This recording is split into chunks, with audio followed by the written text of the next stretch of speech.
ಸಂಸ್ಥೆಯಲ್ಲಿ CEO ಆಗಿದ್ದಂಥ M Prakash ಅವರು ನಿನ್ನೆ ಮಧ್ಯಾಹ್ನ ನನಗೆ ಜಿಗ್ನಿಯಲ್ಲಿ ಫಂಕ್ಷನಲ್ಲಿದ್ದೆ. ಆಗ ಕೆಲವು ಹುಡುಗರು ಫೋನ್ ಮಾಡಿ ಈ ಥರ ಪ್ರಕಾಶ್ ಅವರು ತೀರೋದ್ರು, ಹಾಸ್ಪಿಟ್ಲಿಗೆ ಕರ್ಕೊಂಡು ಹೋಗ್ತಾ ಇರ್ಬೇಕಾದ್ರೆ ದಾರಿಯಲ್ಲೇ ತೀರೋದು ಅಂತ ವಿಷಯ ತಿಳಿಸಿದ್ರು. ತಕ್ಷಣ ಫಂಕ್ಷನನ್ನು ಬಿಟ್ಟು ನಾನು ಪುನಃ ತೊಗೊಂಡ್ಬಂದು ಅವ್ರಿಗೆ ಹಾಸ್ಪಿಟ್ಲಿಗೆ ಬಂದಾಗ ಇಲ್ಲೆಲ್ಲ ಹುಡುಗರೆಲ್ಲ ಇದ್ದು ಹಿಂಗೆ ಹಾಸ್ಪಿಟ್ಲಿಗೆ ಹೋಗ್ತಾಯಿದ್ರು. ಬಟ್ ನನಗೂ ಏನಾಯಿತು ಅಂದರೆ ನ್ಯಾಚುರಲ್ ಡೆತ್ತು ಅಂತ ನಾನು ಅಂದ್ಕೊಂಡೆ. ಯಾಕೆ ಅಂದರೆ ನನ್ನ ಹತ್ರ 2 ದಿವಸಕ್ಕೆ ಮೊದಲು ಬಂದಿದ್ದಾಗ ವಿಪರೀತ ನಡುಕ್ತಾ ಇದ್ದ, ಒಂಥರ ಇದೇ ಇತ್ತು, ಸಿಕ್ಕಾಪಟ್ಟೆ ಶುಗರ್ ಜಾಸ್ತಿ ಆಗಿಬಿಟ್ಟಿದೆಯಣ್ಣ ಅಂತ. ಹೋಗಿ ಫಸ್ಟು ಹಾಸ್ಪಿಟ್ಲಿಗೆ ಅಡ್ಮಿಟ್ ಆಗಪ್ಪ ನೀನು, ಆಮೇಲೆ ಇದೆಲ್ಲ ಸರ್ ಮಾಡಿಕೊಂಡು ಬಾ, ಆಮೇಲೆ ನೋಡೋಣ ಅಂತ ಹೇಳಿ ಕಳಿಸಿದ್ದೆ. ಅದೇ ನಾನು ಇರಬೇಕು ನಾನು ಅಂದ್ಕೊಂಡು ಎಲ್ಲೋ ಹೆಚ್ಚು ಕಮ್ಮಿ ಆಗಿರಬೇಕು, ಲೋ ಬಿ ಪಿ ಆಗಿರಬೇಕು ಅಂದ್ಕೊಂಡೆ. ತದನಂತರ ನಾವು ನಮ್ಮ ಸಂಸ್ಥೆ ಕಾನೂನಾತ್ಮಕವಾಗಿ ಏನು ತಗೊಳ್ಬೇಕೋ ನಾವು ಎಲ್ಲ ಈ ಮೇಲಧಿಕಾರಿಗೆ, ಯಾಕಂದರೆ ಈತನೇ CEO ಅಲ್ವಾ, ಎಲ್ಲ ಅದಕ್ಕೆ ಮೇಲಧಿಕಾರಿಗಳಿಗೆಲ್ಲ ಗಮನಕ್ಕೆ ತಂದಿದ್ವಿ. ಅವರು ನಮ್ಮ BDC ಬ್ಯಾಂಕ್ ಸೂಪರ್ವೈಸರು, ನಮ್ಮ BDCC ಬ್ಯಾಂಕ್ಗೆ, ಆಮೇಲೆ DRಗೆ ಎಲ್ಲ ವಿಷಯ ತಿಳಿಸಿದರು. ಅವರು ನಮಗೆ ಮೇಲನ್ನು ಮಾಡಿ ಕಾನೂನಾತ್ಮಕವಾದಂಥ ಕ್ರಮ ತಗೊಳ್ಳೋದಕ್ಕೆ ನೀವು ಪೊಲೀಸ್ ಸ್ಟೇಷನ್ ಕಂಪ್ಲೇಂಟ್ ಕೊಟ್ಟಿದ್ರು. ಅದನ್ನು ನಾವು ಪ್ರೊಸೆಸ್ ಮಾಡಿದ್ವಿ. ತದನಂತರ ರಾತ್ರಿ ನಮ್ಮ ಸ್ನೇಹಿತರು ಹುಡುಗರು ಇಲ್ಲಿ ಏನು ಮಾಡಿದ್ರು, ಇಲ್ಲ ನಾವು ಹೋಗಿ ಮನೇಲಿ ಚೆಕ್ ಮಾಡಿದಾಗ ಡೆತ್ ನೋಟ್ ಬರೆದಿಕ್ಕಿ ಸೂಸೈಡ್ ಮಾಡ್ಕೊಂಡಿದ್ದಾನೆ ಅಂತ ಒಂದು ರೂಮರ್ ಬಂತು. ಆಮೇಲೆ ಹೇಳಿದಾಗ ಮನೆಯವರು ಎಲ್ಲ ನಾವು ಹೇಳಿಲ್ಲ, ಭಯ ಬಿದ್ದು, ಅದರಿಂದ ನಾವು ಹಂಗೆ ತೊಗೊಂಡೋಗಿ ಇಳಿಸ್ಬಿಟ್ಟು ತೊಗೊಂಡೋಗಿದ್ವಿ ಅಂತ ಹೇಳಿದ್ರು. ಅದಕ್ಕೆ ಸಂಬಂಧಪಟ್ಟಾಗೆ ಪೊಲೀಸ್ ಸ್ಟೇಷನ್ಗೆ ಕಂಪ್ಲೇಂಟ್ ಕೊಟ್ಟಿದ್ದಾರೆ ಅವರ ಸಂಬಂಧಿಕರು. ನಾನು ಅದ್ರ ಬಗ್ಗೆ ಸೂಕ್ತವಾದಂಥ ಕಾನೂನು ಏನಿದೆಯೋ ಅದನ್ನು ಕಾನೂನು ಕ್ರಮ ಕೈಗೊಳ್ಳಿ ಅಂತ ನಾವು ಒಂದು ನಮ್ಮ ಇದರಿಂದ ಸೊಸೈಟಿಯಿಂದ ಹೇಳಿದ್ದೀವಿ. ಮೇಲ್ನೋಟಕ್ಕೆಲ್ಲ ಹಣ ದುರುಪಯೋಗ ಆಗಿದೆ ಅನ್ನೋ ಕಾರಣಕ್ಕೋಸ್ಕರ ಈ ಥರದ ಆತ್ಮಹತ್ಯೆ ಆಗಿರೋಂಥ ಆರೋಪ ಕೇಳಿ ಬರ್ತಿರೋಂಥದ್ದು. ಸರ್, ಅದನ್ನು ತನಿಖೆ ಮಾಡಿದ ನಂತರ ಗೊತ್ತಾಗ್ತದೆ. ಯಾಕಂದರೆ ನಮಗೆ ಆ ತನಿಖೆ ಮಾಡಿದೆ ಈಗ, ಯಾಕಂದರೆ ಪೂರ್ತಿ ಕಂಟ್ರೋಲ್ ಬೈ ಪ್ರಕಾಶ್ ಐತಿದ್ದು ಲಾಕು ಎಲ್ಲ. ಈಗ ಅದೆಲ್ಲ ಸೀಸ್ ಮಾಡ್ತಾರೆ.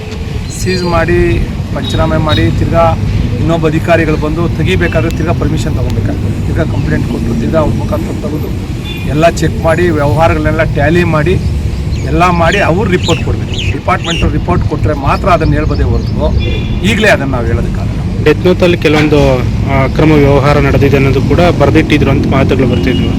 ಅಕ್ರಮ ವ್ಯವಹಾರ ನಡೆದಿದೆ ಅಂತ ಇಲ್ಲ ಅಂತ ನನ್ನ ಮಾಹಿತಿ ಬಂದಿರೋದು. ಯಾಕಂದರೆ ಡೆತ್ ನೋಟಲ್ಲಿ ಏನು ಬರೆದಿದ್ದಾರೆ ಅಂತದ್ದು ಪೊಲೀಸ್ ಸ್ಟೇಷನ್ಗೆ ಕೊಟ್ಟಿದ್ದಾರೆ ಅಂತ ನಮ್ಮ ಗಮನಕ್ಕೆ ಬಂದಿಲ್ಲ. ಯಾರೋ ದುರುಪಯೋಗ ಪಡಿಸ್ಕೊಂಡ್ರು ಆತನಿಗೆ ಅನ್ನೋ ಒಂದು ಮಾಹಿತಿ ಇದೆ ನನಗೆ ಬಂದಿರೋ ಮಾಹಿತಿ. ಏನೋ ಆತನ್ನೇನೋ ಬೆದರಿಸಿ ನೀನು ಹಂಗೆ ಮಾಡಿದೀಯ ಹಿಂಗೆ ಮಾಡಿದೀಯ ಅಂತ ಏನು ದುರುಪಯೋಗ ಪಡಿಸ್ಕೊಂಡು ಅವ್ರ ಹತ್ರ ಕಾಸು ಹಣ ತೆಗೆದಿದ್ದಾರೆ ಅನ್ನೋದೊಂದು ಮಾಹಿತಿ ಇದೆ. ಅಷ್ಟು ಬಿಟ್ಟರೆ ಇನ್ಯಾರೂ ಇಲ್ಲ. ನಮ್ಮ ಸಿಬ್ಬಂದಿ ವರ್ಗದವರಾಗಲಿ ಅಥವಾ ಆಡಳಿತ ಮಂಡಳಿಯವರ ಕಡೆಯಿಂದಾಗಲಿ ಆತನಿಗೆ ಯಾವುದೇ ಥರವಾದಂಥ ತೊಂದರೆ ಇರಲಿಲ್ಲ. ಹಿಂಗಿದ್ದಾರೆ ನಮ್ಮ ಅಣ್ಣ ನನಗೆ ಹೇಳಿದ್ದೆ ಅಂದರೆ ಈ ಥರ ಹಿಂಗೆ ಪ್ರಾಬ್ಲಮ್ ಆಯಿತು, ಬ್ಯಾಂಕ್ ಕಡೆಯಿಂದ ಸ್ವಲ್ಪ ಪ್ರಾಬ್ಲಮ್ ಆಗಿದೆ, ಅಮೌಂಟ್ ಬೇಕು ಅಂತ ಹೇಳಿದ್ದಾರೆ. ನಮ್ಮ ಅದಕ್ಕೆ ಕೇಳಿದ್ದೇನೆ. ನಮ್ಮ ಅದಕ್ಕೆ ತಿಳ್ಕೊಂಡು ನನ್ನ ಹತ್ರ ಒಂದು ಹೇಳಿದ್ರು. ಹೇಳಿದ ತಕ್ಷಣ ನಮ್ಮ ಅದಕ್ಕೆ ಇದು ಲ್ಯಾಂಡ್ ಇದೆ, ನಮ್ಮ ಗೌರ್ಮೆಂಟ್ ಕೊಟ್ಟಿದ್ದರು, ಕಿತ್ತಾಜಿ ಜಾಸ್ತಿ ಕೊಟ್ಟಿದ್ದರು. ಅದು ಸೇಲ್ ಮಾಡಿ ಅಮೌಂಟ್ ನಾವು ಅಮೌಂಟ್ಗೆ ಕೊಟ್ಟಿದ್ದೀರಿ. ಈಗ ಮತ್ತೆ ಪ್ರಾಬ್ಲಮ್ ಏನಾಯಿತು ಅಂತ ಕೇಳಿದೆ. ನಾನು ಕೇಳಿದ್ಕಿಲ್ಲ, ಏನು ಪ್ರಾಬ್ಲಮ್ ಇಲ್ಲ, ಆರಾಮಾಗಿದ್ದೀನಿ ಅಂತ ಹೇಳಿದ್ರು. ಹೇಳಿದ ತಕ್ಷಣ ಮತ್ತೆ ಸರಿ ನಾನು ಸುಮ್ಮನೆ ಆಗ್ಬಿಟ್ಟೆ. ಮತ್ತು ಆಮೇಲೆ ಅವ್ರು ಇದ್ಕೊಂಡು ಬರೋರು ಹೋಗೋರು ಆರಾಮಾಗಿರೋರು ಮತ್ತೆ ಸಪ್ಪಾಗ್ಬಿಟ್ರು. ಯಾಕಂದ್ರೆ ಮತ್ತೆ ನಾನು ಕೇಳಿದ್ದಕ್ಕೆ ಇಲ್ಲ ಏನಿಲ್ಲ ಆರಾಮಾಗಿದ್ದೀನಪ್ಪ ಹಿಂಗಂದ್ರು. ಮತ್ತು ನಾವು ಮೊನ್ನೆ ಈ ಪ್ರಾಬ್ಲಮ್ ವಿಚಾರ ಆಯ್ತಲ್ಲ, ಮನೆ ಹತ್ರ ಹೋದ ತಕ್ಷಣ ಆ ಥರ ಡೆತ್ ನೋಟು ಸಿಕ್ತು ನಮಗೆ. ಅದರಲ್ಲಿ ಸಂದೀಪು ಮತ್ತು ರೂಪಾ, ನಾಗರಾಜು, ಶ್ರೀನಿವಾಸು ಅವರೆಲ್ಲ ತುಂಬ ಟಾರ್ಚರ್ ಕೊಡ್ತಿದ್ರು ಅಂತ ಅವ್ರು ನಮಗೆ. ಎಷ್ಟು ವರ್ಷಗಳಿಂದ ಅಲ್ಲಿ ಕೆಲಸಗಳು ಮಾಡ್ತಿದ್ರು? 15 ವರ್ಷ ಮಾಡ್ತಾರೆ. CO ಮಾಡ್ತಿದ್ರಾ? CO ಕೆಲಸ ಮಾಡ್ತಿದ್ರು? CO ಕೆಲಸ ಆರೋಗ್ಯ ವ್ಯವಸಾಯ ಮ್ಯಾನೇಜರ್. ನಿನ್ನೆ ಏನಾಯಿತು? ನಿನ್ನೆ ಸರ್ ನಾನು ಡ್ಯೂಟಿಗೆ ಹೋಗಿದ್ದೆ. ನಮ್ಮ ಮತ್ತೆ ಫೋನ್ ಮಾಡಿದೆ, ಈ ಥರ ಫೋನಲ್ಲಿ ತೆಗಿತಾ ಇಲ್ಲ ಬನ್ನಿ ಅಂತ ಹೇಳಿದ್ರು.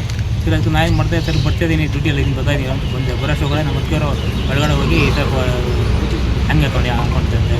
ಮನೇಲಿ ಯಾರು ಇರಲಿಲ್ವಾ? ಎಲ್ಲರೂ ನಮ್ಮ ಮತ್ತೆ ಎಲ್ಲ ಇಲ್ಲೇ ಹಳೆ ಮನೇಲಿದ್ದರು.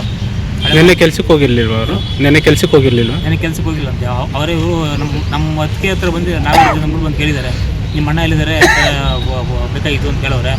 ಅದಕ್ಕೆ ಇದ್ಕೊಂಡು ಇಲ್ಲ ನಮ್ಮ ಮನೇಲಿ ಇರಬೇಕು ಅಂತ ಹೇಳಿದ್ದಾರೆ. ಅದಕ್ಕೆ ನಮ್ಮ ಮತ್ತೆ ಇಲ್ಲಿ ಈ ಹಳೆ ಮನೆ ಹತ್ರ ಇದ್ದರು, ಬಾಡಿಗೆ ಮನೆ ನಮ್ಮ ಅಣ್ಣ ಅಲ್ಲಿ ಹೋಗಿ ನೋಡಿದ್ದಾರೆ. ನೋಡಿದ ತಕ್ಷಣ ಈ ಥರ ಹಿಂಗೆ ಬಾಗ್ಲಾಕಿದೆ ತೆಗಿದಲ್ಲ ನಾನು ಫೋನ್ ಮಾಡಿದ್ರು. ನಾನು ಹೋಗೋಷ್ಟೊಳಗಡೆ ನಮ್ಮ ಹತ್ತಿರ ಆ ಕಾರಲ್ಲಿ ಹಾಕೊಂಡು ಬರ್ತಾಯಿದ್ವು. ಹಂಗೆ ಬಂದು ಇಲ್ಲಿ ಹಾಸ್ಪಿಟ್ಲ್ ಹತ್ರ ಹೋಗ್ಬಿಟ್ಟಿದ್ದಾರೆ, ಮನೆ ಕರ್ಕೊಂಡು ಹೋಗ್ಬಿಡಿ ಅಂತ ಹಾಸ್ಪಿಟ್ಲ್ DH ಕರ್ಕೊಂಡು ಹೋಗಿರ್ತಿದ್ರು ಗೌರ್ಮೆಂಟ್ ಹಾಸ್ಪಿಟ್ಲಿಗೆ. ಏನಿದ್ರು ನಾವು ಹೋಗಲಿಲ್ಲ, ನಮಗಿಂತ ವಿಚಾರ ಗೊತ್ತಾಗಿರಲಿಲ್ಲ ಸರ್. ಅದಕ್ಕೆ ಅಲ್ಲಿ ಹೋದು ಆರ್ಗದೆಲ್ಲ ಮಲಿಕೊಂಡ್ಬಿಟ್ರೆ. ಯಾಕಂದ್ರೆ ಸಂಜೆ ಒಂದು ನೈಟ್ ಒಂದು 8 ಗಂಟೆ 9 ಗಂಟೆಲಿ ನಮ್ಮ ಭಾವ ಬಂದ. ಬೀಗ ಮನೆಗೆ ಅಂತ ಕೇಳಿದೆ ನಮ್ಮ ಭಾವ. ಬೀಗ ಕೊಟ್ಟಿದ್ರಿ. ಬೀಗ ಕೊಟ್ಟಿದ ತಕ್ಷಣ ಅವೆಲ್ಲ ಅವನು ನಮ್ಮ ಹುಡುಗ ಹೋಗ್ಬಿಟ್ಟು ನೈಟ್ ಅವರು ಚೆಕ್ ಮಾಡಿದ್ಕೆ ಅದೆಲ್ಲ ಡಾಕ್ಯುಮೆಂಟ್ ಸಿಕ್ಕಿದ ಮೇಲೆ ನಾವು ಬೆಳಗ್ಗೆ ಈ ಥರ ಪೇಷಂಟ್ ಟ್ರೀಟ್ಮೆಂಟ್ ಕೊಡ್ತೀವಿ. ಈಗ ಏನು ಡೆತ್ ನೋಟಲ್ಲಿ ಹೆಸರು ಬರೆದಿರ್ತಕ್ಕಂಥವ್ರು ನ್ಯಾಯಯುತವಾಗಿ ತನಿಖೆ ನಡೆದ್ರೆ ಗೊತ್ತಾಗುತ್ತಲ್ಲ ಇದು? ಅದು ಏನಾಯಿತು ತನಿಖೆ ಅಂತ ಗೊತ್ತಾಗುತ್ತೆ ಸರ್. ನಾವು ಅಲ್ಲೇ ಮಲಗಿದ್ವಿ ನಮ್ಮ ಬಾಡಿಗೆ ಮನೆಯಲ್ಲೇ. ನಮ್ಮ ಚಿಕ್ಕ ಮಗ ನಾವೆಲ್ಲ ಅಲ್ಲೇ ಮಲಗಿದ್ದು. ಮತ್ತು ನಾವು ಅಡುಗೆ ಮಾಡಬೇಕು ಅಂತ ಈ ಮನೆ ಹತ್ರ ಬಂದಿದ್ವಿ. ಆಮೇಲೆ ಇಲ್ಲೇ ಅಡುಗೆ ಮಾಡ್ತಾಯಿತ್ತು. ಅದಕ್ಕೆ ಬಾಕ್ಸ್ ಮಾಡಬೇಕು. ನಮ್ಮ ದೊಡ್ಡ ಮಗ ಹುಷಾರಿದ್ದಿಲ್ಲ, ಅವನು ಇಲ್ಲೇ ಮಲಗಿದ್ದ. ಆಮೇಲೆ ನಾನು ಕರ್ಕೊಬಂದ್ಬಿಟ್ಟು ಅಡುಗೆ ಮಾಡಿ ಎದ್ದು ಕಳಿಸ್ದೆ. ಅವ್ರ ಅಪ್ಪನ ಕರ್ಕೊಬಂದು ಅಪ್ಪ ನನ್ನ ಸ್ಕೂಲ್ ಬಿಡ್ಬಾಪ್ಪ ಅಂತ ಕರೆದ. ಆಮೇಲೆ ಸರಿಯಪ್ಪ ಬರ್ತೀನಿ ಅಂದ್ಬಿಟ್ಟು ಅವ್ರು ಬಿಟ್ಬಿಟ್ಟು ಮನೆಗೆ ಹೋಗ್ಬಿಟ್ರು. ಆಮೇಲೆ ಮತ್ತೆ ನಾಗರಾಜ್ ಅಂತ ಬಂದರು. ನಾಗರಾಜ್ ಬಂದು ಎಲ್ಲಮ್ಮ ಪ್ರಕಾಶ್ ಅಂತ ಕೇಳಿದ್ರು. ಇಲ್ಲಣ್ಣ ಗೊತ್ತಿಲ್ಲ, ಡ್ಯೂಟಿಗೆ ಬಂದವರಲ್ಲ ಅಣ್ಣ ಅಂತ ನಾನು ಕೇಳಿದೆ. ಇಲ್ಲಮ್ಮ ಬಂದಿಲ್ಲ, 2 ತಿಂಗಳಾಯ್ತು ಬಂದು ಅಂತ ಅವ್ರು ಹೇಳಿದ್ರು. ಸರಿ ಅಣ್ಣ ಹೋಗಿ ಕೇಳ್ತೀನಿ ಏನಾಯಿತು ಅಂತ ಕೇಳ್ತೀನಿ ಅಂತಂದೆ. ಫೋನ್ ಮಾಡಿದೆ. ನಮ್ಮ ಮಗ ಹುಷಾರಿಲ್ಲ, ಮಾತ್ರೆ ಕೊಡಬೇಕು, ಏನು ಹೇಳು ಅಂತ ಕೇಳಿದೆ. ಅವರೇ ಕರ್ಕೊಂಡು ಹೋಗ್ಬಿಟ್ಟು ಹಾಸ್ಪಿಟ್ಲಿಗೆ. ನಮ್ಗೆ ಗೊತ್ತಿಲ್ಲ ಟ್ಯಾಬ್ಲೆಟ್ ಯಾವ್ದು ಕೊಡೋದು ಅಂತ. ಮತ್ತು ಫೋನ್ ತೆಗ್ದಿಲ್ಲ ಮಗನೇ, ಎಲ್ಲೋ ಮೀಟಿಂಗಲ್ಲಿದ್ದಾರೆ, ಬೇಡ ಬಿಡು ಅಂತ ನಾನು ಕಟ್ ಮಾಡಿದೆ ನಮ್ಮ ಮಗ ಕೈಯಲ್ಲಿ. ಆಮೇಲೆ ಅಣ್ಣ ಬಂದು ಈ ಥರ ಹೇಳಿದ್ರು. ಸರಿ ಆಯ್ತು ಅಣ್ಣ ಹೋಗ್ತೀನಿ ಅಂತಂದ್ಬಿಟ್ಟು ಅಲ್ಲಿಗೆ ಹೋಗಿದ್ದೆ. ಸರಿ ಬಾಮ್ಮ ಅಲ್ಲಿಗೆ ಅಂತಂದ್ಬಿಟ್ಟು ಅವರು ಅಲ್ಲೇ ಇದ್ದರು. ನೋಡಮ್ಮ ಬಾಗಿಲು ತೆಗ್ದಿಲ್ಲ ಅಂತಂದ್ಬಿಟ್ಟು ಆಮೇಲೆ ತೆಗ್ದ್ಮೇಲೆ ಫೋನ್ ಮಾಡಮ್ಮ ಬರ್ತೀನಿ ಮಾತಾಡೋಣ, ಈ ಥರ ಪ್ರಾಬ್ಲಮ್ ಆಗೈತೆ ಅಂತ ಹೇಳಿದ್ರು. ಆಯ್ತಣ್ಣ ಫೋನ್ ಮಾಡ್ತೀನಿ ಅಂತ ಹೇಳಿದೆ. ಆಮೇಲೆ ಬಾಗಿಲೆಲ್ಲ ತೆಗ್ದೆ ಸರ್, ತೆಗ್ದೇ ಇಲ್ಲ. ಮತ್ತು ಕಿಟಕಿಗಳೆಲ್ಲ ಹೊಡೆದೇ ತೆಗ್ದಿಲ್ಲ. ಆಮೇಲೆ ನಮ್ಮ ಹುಡುಗ ಬಂದ. ಆಮೇಲೆ ಕಿಟಕಿ ಹೊಡೆದಾಕ್ಬಿಟ್ಟು ಈ ಥರ ನೋಡಿದ್ರೆ ಈ ಥರ ಮಾಡ್ಕೊಂಡ್ಬಿಟ್ಟಿದ್ದ. ಅಂದರೆ 2 ತಿಂಗಳಿಂದ ಕೆಲಸಕ್ಕೆ ಹೋಗ್ತಿರೋದು ಗೊತ್ತಾಗಲಿಲ್ಲ? ಗೊತ್ತಿಲ್ಲ, ಡ್ಯೂಟಿ ಥರ ಬಂದು ಹೋಗ್ತಾಯಿದ್ರು. ನಾವೆಲ್ಲ ನಾಗರಾಜ್ ಹೇಳಿರೋದು. ಅವರು ಡ್ಯೂಟಿ ಹೆಂಗೆ ಸೇಮ್ ಸ್ನಾನ ಮಾಡ್ಕೊಂಡು ರೆಡಿಯಾಗಿ ಬರ್ತಾಯಿದ್ರು, ಹಂಗೆ ಬಂದು ಹೋಗ್ತಾಯಿದ್ರು. ನಾವೆಲ್ಲ ಒಂದೊಂದ್ಸತಿ ಮೀಟಿಂಗ್ ಹೋಗ್ತಾಯಿದ್ರು ಸಿಟಿಗೆ ಹೋಗ್ತಾಯಿದ್ರು. ಅದಕ್ಕೆ ನಾವೆಲ್ಲ ಸಿಟಿಗೆ ಹೋಗಿರ್ತಾರೆ ಬಿಡಿ ಅಂದ್ಕೊಂಡು ನಾನು ಸುಮ್ಮನೆ ಆಗ್ಬಿಟ್ಟು ನಾವು ಆ ಮನೆ ಹತ್ರನೂ ಜಾಸ್ತಿ ಹೋಗ್ತಾ ಇದ್ದಿಲ್ಲ, ಇವರೊಬ್ಬರೇ ಇರ್ತಾ ಇದ್ದಿತ್ತು. ಈಗ ನಿಮಗೆ ಗೊತ್ತಾಗಿದ್ದು ಮಧ್ಯಾಹ್ನದ ಮೇಲೆ? ಅದೇ ಇವ್ರು ನಾಗರಾಜ್ ಹೇಳಿದ್ರಲ್ಲ ನೋಡಮ್ಮ. ಈಗ ಡೆತ್ ನೋಟಲ್ಲಿ ಕೆಲವೊಂದು ಪಾಯಿಂಟ್ಸ್ ಎಲ್ಲ ಹೇಳಿದ್ದಾರೆ, ಅದು ಯಾರೋ ಹೆಸರುಗಳೆಲ್ಲ ಬರೆದಿಟ್ಟಿದ್ದಾರೆ. ಸೊ ಅವ್ರು ಶ್ರೀನಿವಾಸ್, ನಾಗರಾಜ್, ರೂಪ, ದಿಲೀಪ್ ಇವರೇನು ಕಿರುಕುಳ ಕೊಡ್ತಿದ್ರಂತಾನೆ ಇವರು? ಅವರು ಈ ಥರ ಟಾರ್ಚರ್ ಕೊಟ್ಟು ನಾನು ಈ ಥರ ಮಾಡಿದ್ದೀರಾ, ನೀವು ನಿಮ್ಮನ್ನು ನಂಬಿ ನಾನು ಮೋಸ. ಇವ್ರಿಗೇನೋ ಸಾಲ ಇತ್ತಾ? ಇಲ್ಲ ಸರ್, ನಮ್ದೇನು ಸಾಲನೂ ಇಲ್ಲ, ಏನಿಲ್ಲ ಸರ್. ಅನಾರೋಗ್ಯ ಏನಾದರೂ ಇತ್ತಾ ಇವ್ರಿಗೆ? ಇಲ್ಲ, ಏನಿಲ್ಲ, ಎಲ್ಲ ಚೆನ್ನಾಗಿದೆ ಸರ್. ನಮ್ಮನ್ನೆಲ್ಲ ಚೆನ್ನಾಗಿ ನೋಡ್ಕೊಂಡ ಸರ್. ಒಂದು ಮಾತು ಒಂದು ಕತೆ ಏನು ಬೈತಾನಿದ್ದಿಲ್ಲ. ಅವ್ರ ಪರ್ಸ್ನಲ್ ವಿಷಯ ಸಹ ಹೇಳ್ಕೊಂತ ಇದ್ದಿಲ್ಲ. ಇದೇನಾದರೂ ಅವ್ಯವಹಾರ ಕಾರಣಕ್ಕೋಸ್ಕರನೇ ಇದಾಗಿರೋದಂತನ? ಬೇಕು ಸರ್, ನಮಗೆ ಗೊತ್ತಿಲ್ಲ ಅದೆಲ್ಲ. ಈ ಕಂಪ್ಲೇಂಟ್ ನೀವೇನಂತ ಕೊಟ್ಟಿದ್ದೀರ?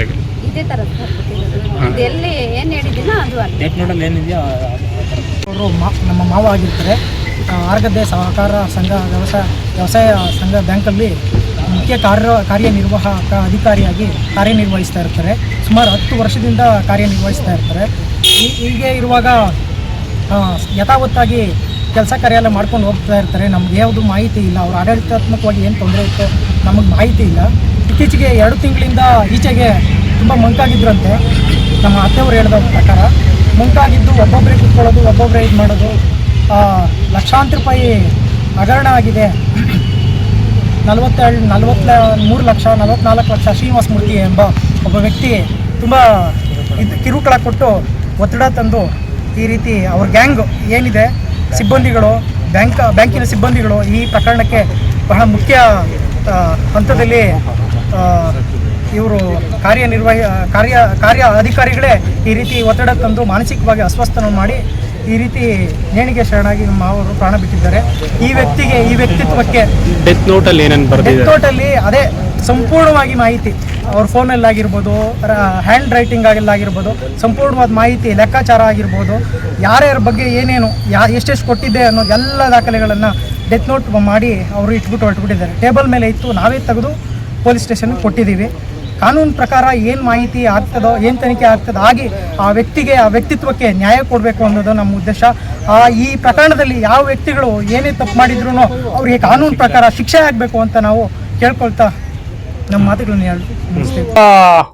ನಮ್ಮ ಸ್ನೇಹಿತರು ಪ್ರಕಾಶ್ ತಿರೋಗಿದ್ದಾರೆ. ನಿನ್ನೆ ಬೆಳಗ್ಗೆ ಇದಾಗಿರೋದು, ಈ ತರ ಪ್ರಾಬ್ಲಮ್ ಆಗಿರೋದು. ಅದು ಸುಮಾರು ತಿಂಗಳಿಂದ ಅಲ್ಲಿ ಆಡಳಿತ ವ್ಯವಸ್ಥೆಯಲ್ಲಿ ನೋವನ್ನು ಅನುಭವಿಸಿದ್ದಾನೆ. ಅವನಿಗೆ ಸುಮಾರು ಟಾರ್ಚರ್ ಕೊಟ್ಟಿದ್ದಾರೆ. ಅದು ಯಾವ್ದು ರೀತಿಯಲ್ಲಿ ಟಾರ್ಚರ್ ಕೊಟ್ಟಿದ್ರೆ ಗೊತ್ತಿಲ್ಲ. ಬಿಸ್ನೆಸ್ ಅಲ್ಲಿ ಟಾರ್ಚರ್ ಕೊಟ್ಟಿದಾರೋ ಅಥವಾ ಕೆಲಸದಲ್ಲಿ ಟಾರ್ಚರ್ ಕೊಟ್ಟಿದಾರೋ ಇಲ್ಲ ಜಾತಿ ರಾಜಕಾರಣ ಮಾಡಿದಾರೋ ಗೊತ್ತಿಲ್ಲ. ಯಾಕಂದ್ರೆ ಆ ಊರಿನ ವ್ಯವಸ್ಥೆ ಆಗಿರೋದ್ರಿಂದ ಆ ಬ್ಯಾಂಕಿನ ಆಡಳಿತ ವ್ಯವಸ್ಥೆಗೆ ಧಿಕ್ಕಾರ. ಅಲ್ಲಿನ ವ್ಯವಸ್ಥೆ ಆ ತರ ನಡ್ಕೊಂಡಿದೆ. ಅದಕ್ಕೆ ಅವನು ಪಾಪ ಅವನು ವ್ಯಕ್ತಿತ್ವ ಹೆಂಗಿದೆ ಅಂತಂದ್ರೆ ಅವನು ಒಂದ್ ದಿವಸನು ಬೇರೆಯವ್ರ ಜೊತೆ ಜಗಳಕ್ಕೆ ಹೋದನಲ್ಲ, ಮತ್ತೆ ಯಾರ ಜೊತೆ ಒಂದು ತಡ್ಡೆ ತಕರಾರು ಮಾಡ್ದನಲ್ಲ, ನ್ಯಾಯಿತವಾಗಿ ಹೋರಾಡ್ತಾ ಇದ್ದನು, ನ್ಯಾಯಿತವಾಗಿ ದುಡಿತಾ ಇದ್ದನು. ಅಂತ ವ್ಯಕ್ತಿ ಮೇಲೆ ಯಾವುದೋ ಮೊಕದ್ದಮೆಯನ್ನ ಹಾಕಿ ಅವನನ್ನ ಮಾನಸಿಕವಾಗಿ ಗೊಂದಲಕ್ಕೆ ಸಿಕ್ಕಿಸಿ ಅವನಿಂದ ಸಾಕಷ್ಟು ಇದು ಹಣ ವಸೂಲಿ ಮಾಡಿದ್ದಾರೆ. ಅದು ಡೆಟ್ ನೋಟ್ ಅಲ್ಲಿ ಬರ್ದಿದ್ದಾನೆ. ಸುಮಾರು 50 ಲಕ್ಷವರೆಗೂ ಸಹ ನಾನು ಕಲೆಕ್ಟ್ ಮಾಡಿದ್ದಾರೆ ನನ್ನ ಕಡೆಯಿಂದ ಅಂತ ಬರ್ದಿದ್ದಾನೆ. ಆದ್ರಿಂದ ಅದು ಊರಿನ ವ್ಯವಸ್ಥೆ ಆಗಿರೋದ್ರಿಂದ ಊರಲ್ಲೇ ಎಲ್ಲ ಉಜ್ಜ ನ್ಯಾಯ ಮಾಡ್ತಾ ಇರೋದು ನನಗೆ ಇದು ಕಂಡು ಬರ್ತಾ ಇದೆ. ಯಾಕಂದ್ರೆ ಇಷ್ಟೊತ್ತಿನವರೆಗೂ ಏನು ಆಕ್ಷನ್ ತಗೊಂಡಿಲ್ಲ. ಆ ವ್ಯವಸ್ಥೆ ವಿರುದ್ಧ ಎಲ್ಲಾನು ಒಳಗೊಳಗನೆ ಮಾಡ್ತಾ ಇದ್ದಾರೆ. ಆದ್ರಿಂದ ಈ ಸಂಘಟನೆಗಳಾಗ್ಬೋದು, ಯುವ ಸಮುದಾಯ ಆಗ್ಬೋದು, ಇದ್ರ ವಿರುದ್ಧ ಧ್ವನಿ ಎತ್ತಬೇಕು. ಅವ ವ್ಯಕ್ತಿಗೆ ನ್ಯಾಯ ಸಿಗ್ಲೇಬೇಕು. ನ್ಯಾಯ ಕೊಡೋವರೆಗೂ ಸಹ ನಮ್ಗೆಲ್ಲರಿಗೂ ಸಹ ಯಾವುದೇ ರೀತಿಯ ಸಮಾಧಾನ ಇಲ್ಲ. ಆದ್ರಿಂದ ಈ ಪೊಲೀಸ್ ವ್ಯವಸ್ಥೆಯು ಸಹ ಅವ್ರಿಗೆ ಇನ್ನು ಯಾಕೋ ಮಂದಗಾಮಿತನ ತೋರಿಸ್ತಾ ಇದ್ದಾರೆ. ಅಥವಾ ನಮ್ಮ ಯುವಕರಲ್ಲಿ ಯಾಕೆ ಧ್ವನಿ ಎತ್ತಿ ಅವ್ರಿಗೆ ನ್ಯಾಯ ಕೊಡಿಸುವಂತ ರೀತಿಯಲ್ಲಿ ನಾವು ಕೆಲಸ ಮಾಡಬೇಕಾಗಿದೆ. ನಮ್ಗೆಲ್ಲರೂ ಸಹ ಮಾಧ್ಯಮದವರು ಸಹ ಸಹಾಯ ಬೇಕಿದ್ದಕ್ಕೆ ಸಹಾಯ ಮಾಡಿ ಇದನ್ನ ಹೈಲೈಟ್ ಮಾಡಬೇಕು. ಯಾಕಂದ್ರೆ ಗ್ರಾಮ ಪಂಚಾಯತಿ ಗ್ರಾಮ ವ್ಯವಸ್ಥೆಯಲ್ಲಿ ಎಲ್ಲಾ ಕಳ್ಳರು ಅಲ್ಲೇ ಇರೋದ್ರಿಂದ ಅವ್ರ ವಿರುದ್ಧನೇ ಅದನ್ನ ಬರ್ದಿರೋದ್ರಿಂದ ಎಲ್ಲರೂ ಈಜಿಗೆ ಕೇಸ್ ಆದ್ರೆ ಅದೆಲ್ಲ ಬೆಳಕಿಗೆ ಬರ್ತಾರೆ. ಬೆಳಕಿಗೆ ಬಂದವಾಗ ಅವ್ರಿಗೆ ಆ ಗೌರವಕ್ಕೆ ಧಕ್ಕೆ ಆಗೋ ರೀತಿಯಲ್ಲಿ ಈಗ ನ್ಯಾಯ ಒಳಗೊಳಗೆ ಮಾಡ್ತಾ ಇದ್ದಾರೆ. ಆದ್ರಿಂದ ಇದು ನ್ಯಾಯಯುತವಾದ ಒಂದು ತನಿಖೆ ಆಗಬೇಕು. ಡೆತ್ ನೋಟ್ ಅಲ್ಲಿ ಏನಿದೆ ಅದ್ರ ಪ್ರಕಾರವಾಗಿ ಕೇಸ್ ಫೈಲ್ ಮಾಡಬೇಕು. ಅದ್ರ ಪ್ರಕಾರ ಎಲ್ಲಿ ಎಷ್ಟು ಜನ ಇದ್ದಾರೋ ಅಷ್ಟು ಜನಕ್ಕೂ ಕಾನೂನು ಶಿಕ್ಷೆ ಆಗ್ಲೇಬೇಕು. ಈ ಮುಖಾಂತರವಾಗಿ ನಮ್ಮೆಲ್ಲರಲ್ಲಿ ಕೇಳ್ಕೊಡ್ತಾ ಇದ್ದೀವಿ.